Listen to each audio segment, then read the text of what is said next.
안녕하십니까. 주님사랑교회 삶의 나눔 도희성 전도사입니다. 오늘 함께 나눌 말씀은 욥기 23장 10절의 말씀입니다. 욥기 23장 10절의 말씀입니다. 오늘은 제목에서 알 수 있듯이 하나님의 길이라는 것에 대해서 말씀을 나누려고 합니다. 혹시나 여담으로 이 제목을 보고 떠오르는 가수와 노래가 있으시다면 아마 저와 비슷한 연배가 아니실까, 추억을 꺼내볼 수 있는 멋진 어른이 되신 것 같습니다. 축하드립니다. 그럼 말씀으로 이제 다시 들어가 보도록 하겠습니다. 자, 이 길이라는 단어를 보고 들었을 때 여러분은 어떤 생각이 드십니까? 이 길이라는 단어에 대한 인식 또 의미가 어떤가에 대해서 묻는 겁니다. 흔히 우리가 길이라고 하는 것의 의미를 생각해 볼 때 인생과 연관지어서 말하는 경우가 참 많습니다.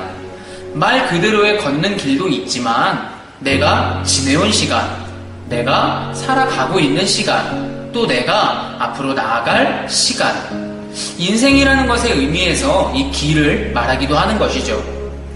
이런 인생이라는 의미는 여러분에게도 그리고 저에게도 각자 다른 의미를 아마 지니지 않을까 생각합니다. 여러분은 어떠십니까? 여러분은 어떤 인생을 살아오셨고 여러분은 어떤 길을 걸어오셨습니까? 사진을 하나 띄워드렸습니다. 이 사진은 다큐 3일이라고 하는 프로그램에 어떤 남자분께서 기찻길에 비유해 인생을 표현한 그런 사진입니다.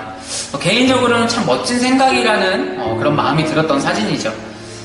이 영상을 보시는 저와 함께 이 말씀을 나누는 여러분은 아마 대부분이 그리스도인이실 겁니다. 아마 많은 분들이 이 사진과 같은 생각을 할지도 모르겠습니다. 나는 올바르게 그리고 반듯하게 신앙생활을 해왔다고 생각했는데 뒤를 돌아보면 굽이지고 흔들렸었구나. 내가 신앙생활 잘하고 믿음의 확신으로 단단하게 서 있었다고 생각했는데 실상을 알고 보면 넘어지기도 했고 무너지기도 했던 그런 연약한 신앙이었구나 라고 아마 생각하시는 분이 많을 것 같습니다. 그런데 여기서 중요한 건 하나를 우리가 생각해 볼 수가 있습니다. 그렇게 흔들리고 넘어지고 또 굽이진 길을 걸어온 우리가 지금도 여전히 하나님 안에 머무르며 살아가고 있다는 사실입니다. 이 사실에 대한 해답은 정말 간단합니다. 굽이지고 평탄하지 않은 길이라 할지라도 그 길 또한 하나님의 길이기 때문이죠. 방황에도 하나님이 함께 하시는 길이었고 실망에도 하나님이 알려주신 길이었고 넘어져도 하나님이 보내신 길이었기 때문에 우리는 지금도 여전히 하나님과 함께 살아갈 수 있다라는 것입니다. 그 하나님의 길에 우리가 서 있기 때문에 세상 가운데 흔들리고 연약하여지고 길을 잃지 않게 되는 믿음으로 향한 삶이 완성되어 가는 것입니다. 삶의 상황 때문에 힘겹고 어렵다면 과연 그것은 불행일까요? 저는 분명하게 말씀드릴 수 있습니다. 삶의 힘겨움은 절대 불행이 아닙니다. 우리가 생각하는 불행, 또 다른 하나님의 방법이라는 사실을 여러분 기억하시길 부탁드립니다. 하나님께서는 상황 가운데 책임지시는 분입니다. 이것은 우리가 이미 겪어온 진리입니다. 나는 세상 가운데 연약할지언정 하나님은 강하십니다. 나는 세상 가운데 슬퍼할지언정 하나님은 위로하십니다. 나는 세상 가운데 두려울지언정 하나님은 담대하시다라는 거예요. 그럼 누군가는 이렇게 얘기하기도 합니다. 내 상황을 하나님이 책임진다고? 이게 하나님의 일하는 방법이라고? 그런데 왜 나는 자꾸 힘들기만 해? 왜 나는 자꾸 어렵기만 해? 날 책임져준다면 이렇게 살아서 안 되는 거 아니야? 라고 누군가는 불평할지도 모르겠습니다. 그럼 우리 다시 한번 생각해 보겠습니다. 인생길 위에서 힘들어하는 당신은 하나님께 진정으로 맡겨드렸습니까? 인간적인 힘으로 해결하려고 아등바등하진 않았습니까? 주위에 나를 도와줄 사람을 찾고 그들에게 먼저 나아가지는 않았습니까? 하나님이 나를 책임져 주신다는 걸 경험하기 위해선 진정으로 다 맡겨드려야 해요. 삶의 힘겨움도 하나님의 방법이라는 걸 경험하려면 진정으로 다 맡겨드려야 해요. 나에게 주시는 마음을 따라서 내가 할 수 있는 환경적인 노력을 하는 건 모든 걸 하나님께 맡겨드린 그 다음에 해야 할 행동인 거예요. 오늘의 본문 말씀을 여러분 다시 한번 기억하길 원합니다. 욥기서 23장 10절의 말씀, 그러나 내가 가는 길을 그가 아시나니 그가 나를 단련하신 후에는 내가 순간같이 되어 나오리라. 내가 가는 길은 이미 하나님이 함께 하시는 길이라는 거예요. 내가 이 길 가운데 힘겹고 슬프고 어려운 것은 나를 단련시키는 하나님의 방법이라는 거예요. 그 단련의 시간이 지나고 나면 하나님의 귀한 도구가 되고 순금이 되고 주의 보석이 되고 열매 맺는 삶이 된다라는 말씀이에요. 여러분, 이미 여러분과 함께 하시는 하나님께 맡기십시오. 내 삶의 모든 것을 하나님께 맡기고 신뢰하십시오. 굽이져 보였던 여러분의 길이 올바른 길이었다라는 것을 그때 깨닫게 될 것입니다. 울퉁불퉁해 보였지만 평탄한 길이었다라는 것을 하나님께 온전히 맡긴 그때에 비로소 깨닫게 될 것입니다. 진정으로 맡기지 못하고 내가 가고 싶은 대로 길을 걸어가는 것, 우리도 그렇지만 지금의 이 시대의 교회들도 마찬가지예요. 이 코로나 시대 이전에도요, 이미 교회는 흔들리고 있었고 많은 사람들이 교회를 향해서 부정의 시선을 보내고 있었어요. 왜일까요? 왜?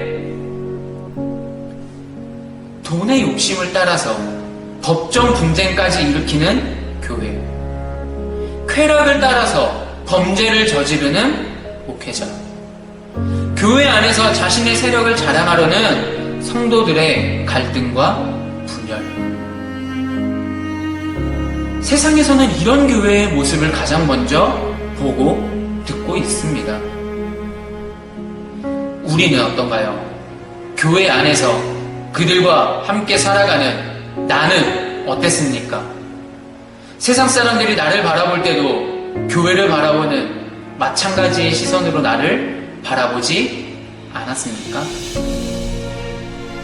이런 나를 보고, 이런 교회를 보고 어떻게 세상 사람들이 하나님의 사랑을 볼 수 있겠습니까? 사랑하는 여러분, 간절히 부탁드립니다. 우리의 인생길도, 교회에 걸어가야 할 길도 이제 바뀌어야 합니다. 내가 서 있는 이 길이 어디인지 똑바로 알고 걸어야 합니다. 내가 가는 이 길이 어디로 향하는 것인지 분명하게 알고 걸어야 합니다. 지금 우리가 서 있고 향하는 길이 세상의 길이라고 생각된다면 돌이키셔야 해요. 하나님의 길로 돌아오셔야 합니다. 하나님의 길은요, 하나님의 인생이란 것은요, 내가 드러나는 길이 아니고요, 내가 드러나는 인생이 아니에요. 오직 하나님이 드러나는 길이 되어야 되고요, 오직 하나님이 드러나는 인생이 되어야 합니다. 나를 통해 이루실 꿈과 사명을 기대하세요. 나를 통해 함께 하나님의 길을 걸을 이웃에게 다가가세요. 말씀을 마치면서 우리 이 제목을 다시 한번 생각해 보겠습니다. 하나님의 길, 하나님의 길. 제가 처음에 이야기처럼 그냥 지나간 말이었는데 생각나는 가수와 노래가 아마 있으실 거라고 했어요. G.O.D라고 하는 가수의 길이라는 노래가 있죠. 아마 많은 분들이 그 노래를 떠올리지 않았을까 싶습니다. 그 노래의 가사를 보시면 이런 가사가 있습니다. 함께 노래로 먼저 들어보겠습니다. 지금 내가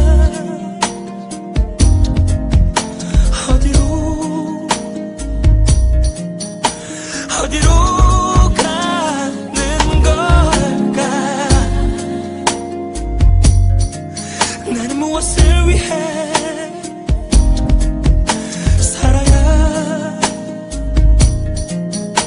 살아야만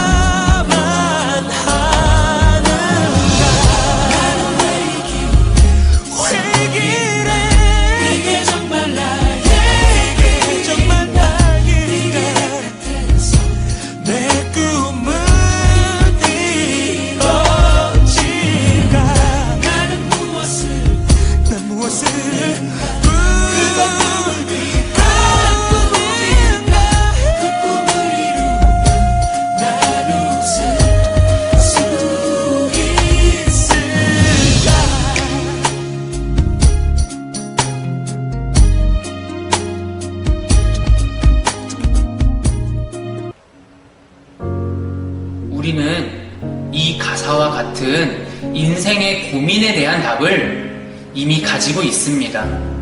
그것이 바로 예수 그리스도입니다. 하나님의 사랑입니다.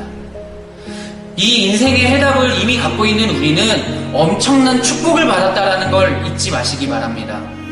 인생의 가장 큰 행복을 얻었다라는 걸 잊지 마시기 바랍니다. 우리는 하나님의 영광을 위한 삶을 살아야 합니다. 하나님의 사랑을 세상 가운데 전하며 살아가야 합니다. 우리는 이 길의 끝에서 이루어질 하나님의 구원이라는 영원한 기쁨을 꿈꿔야 합니다. 우리의 삶은 나를 위한 것이 아니라 이웃과 하나님을 위한 삶입니다. 앞서 보았던 기찻길 사진, 직진이었던 줄 알았지만 굽이졌다는 그 말에 저는 다르게 말하고 싶습니다.